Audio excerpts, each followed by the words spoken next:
తాకట్టులో ఉన్న బంగారాన్ని విడిపించి ఆ రోజున్న మార్కెట్ ధర కట్టి మిగిలిన డబ్బును మీకు అందిస్తుంది ఎస్వీఎస్ గోల్డ్.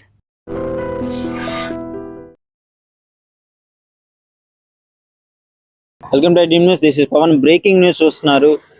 సికింద్రాబాద్ తిరుమలగిరి నేరేడుమెట్ల పోలీస్ స్టేషన్ పరిధిలో ఘోర రోడ్డు ప్రమాదం జరిగింది. శుభం తెలియని 6 ఏళ్ల అబ్బాయి ఫస్ట్ స్టాండర్డ్ చదువుతున్నాడు. ఆర్మీ ట్రక్ కింద పడి చనిపోవడం జరిగింది. సో అటుగా వెళ్తున్న ఆర్మీ స్కూల్లోనే చదువుతున్నాడు. అతను కూడా అక్కడ నుంచి స్కూల్ నుంచి వాళ్ళ మదర్ తీసుకెళ్ళిపోతుంది. సో ఆ టైంలోనే వెళ్తున్న క్రమంలోనే రోడ్డు పక్కన ఎడ్జ్లో మట్టి రోడ్డు ఉంటుంది కదా, ఆ మట్టి రోడ్డు దగ్గర స్కూటీస్ కొంచెం స్కిడ్ అయినట్టు అనిపించింది. స్కిడ్ అయ్యి కింద రోడ్డు మీద పడ్డారు. ఫ్రాక్షన్ ఆఫ్ సెకండ్స్లో అటుగా వెళ్తున్న ఆర్మీ ట్రక్ అయితే ఆ ట్రక్ కింద పడి బాలుడు చనిపోవడం జరిగింది. సో ఏం తెలియదు, ఫస్ట్ స్టాండర్డ్ చదువుతున్నాడు. వాళ్ళ ఫాదర్ దేశం కోసం జమ్మూ కాశ్మీర్లో ఆర్మీలో పనిచేస్తున్నాడు. ఈ క్రమంలోనే అతడు దేశం కోసం అక్కడ పనిచేస్తుంటే ఇక్కడ మాత్రం చాలా దారుణమైన సంఘటన చోటు చేసుకుంది. చిన్న బాబు ఏం తెలీదు కానీ ఆ లారీ కింద పడి, ఆ ఆర్మీ ట్రక్ కింద పడి చనిపోవడం జరిగింది. సో అసలు ఆ విజువల్స్ చూస్తుంటే చాలా బాధాకరంగా అనిపిస్తుంది. ఏం తెలీదు, వాళ్ళ మదర్కి సివియర్ ఇంజురీస్ అయ్యాయి. ఆ బాడీని పోస్ట్ మార్టం కోసం గాంధీ హాస్పిటల్కి తరలించడం జరిగింది బాబుని. అదేవిధంగా మదర్కి ట్రీట్మెంట్ జరుగుతుంది, ఆమె ట్రీట్మెంట్ చేస్తున్నారు. కానీ ఆల్రెడీ ఇన్సిడెంట్ తెలిసింది. వాళ్ళ ఫాదర్ కూడా చెప్పడం జరిగింది, వాళ్ళ ఫాదర్ వస్తున్నారు, బాబుని ఆఖరి చూపు చూసుకోవడానికి వస్తున్నారు. కానీ ఇలాంటి ఇన్సిడెంట్లు ఈ మధ్య కాలంలో చాలా ఎక్కువగా జరుగుతున్నాయి.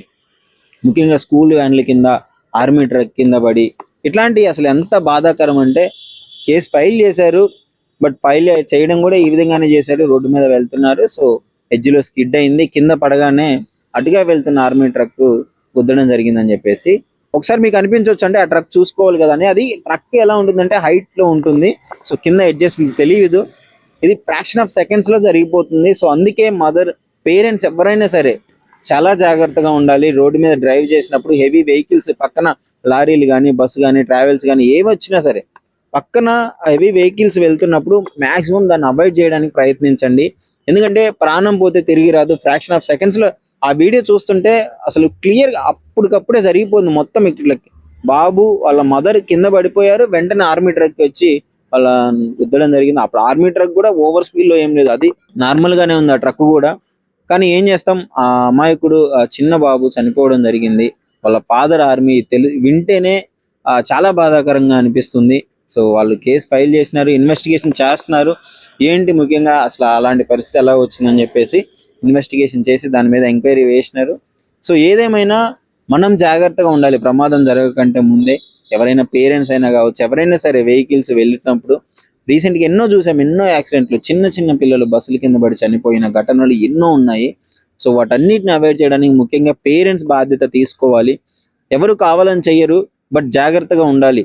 హెవీ వెహికల్స్ వచ్చినప్పుడు వాళ్ళకి కొంచెం అవాయిడ్ చేసి దూరంగా ఉండడము, రోడ్డు ఎడ్జెస్ లో వెళ్లకుండా ఉండడము, ఆ ట్రాఫిక్ రూల్స్ ఇవన్నీ చూసుకుంటే కొంచెం ఇలాంటి ప్రమాదాలు అయితే వాటి నుంచి బయటపడే ఛాన్సెస్ ఉన్నాయి. ఫాదర్ అయితే వస్తున్నారు, జమ్మూ కాశ్మీర్లో చేస్తున్నాడు, దేశం కోసం విధులు నిర్వహిస్తున్నారు ఆర్మీలో. ఆర్మీ స్కూల్ నుండే చదువుతున్నాడు బాబు కూడా, ఆర్మీ వ్యానే. ఇదంతా వింటే చాలా బాధాకరంగా అనిపిస్తుంది ముఖ్యంగా. సో మీరు కూడా వింటున్న వాళ్ళు ఎవరైనా సరే వీక్షకులు చాలా జాగ్రత్తగా ఉండండి. మీకు తెలిసిన వాళ్ళకు కూడా ఈ వీడియో షేర్ చేసి కొంచెం జాగ్రత్తగా ఉండేటట్టు వాళ్ళు ప్రికాషన్స్ తీసుకుంటే బెటర్ కదా, ఇలాంటి ఇన్సిడెంట్లు జరగకుండా ఉండాలని. హైదరాబాద్లోనే లాస్ట్ 3-4 months లో ఎంతో మంది చిన్న పిల్లలు స్కూల్ వ్యాన్ కింద పడి చనిపోవడము, తెలంగాణలో ఇంకా ఎంతో మంది. సో వీటన్నిటిని అవాయిడ్ చేయాలంటే కొంచెం మనం జాగ్రత్తగా ఉంటే బెటర్ అని చెప్పేసి చెప్తున్నాను.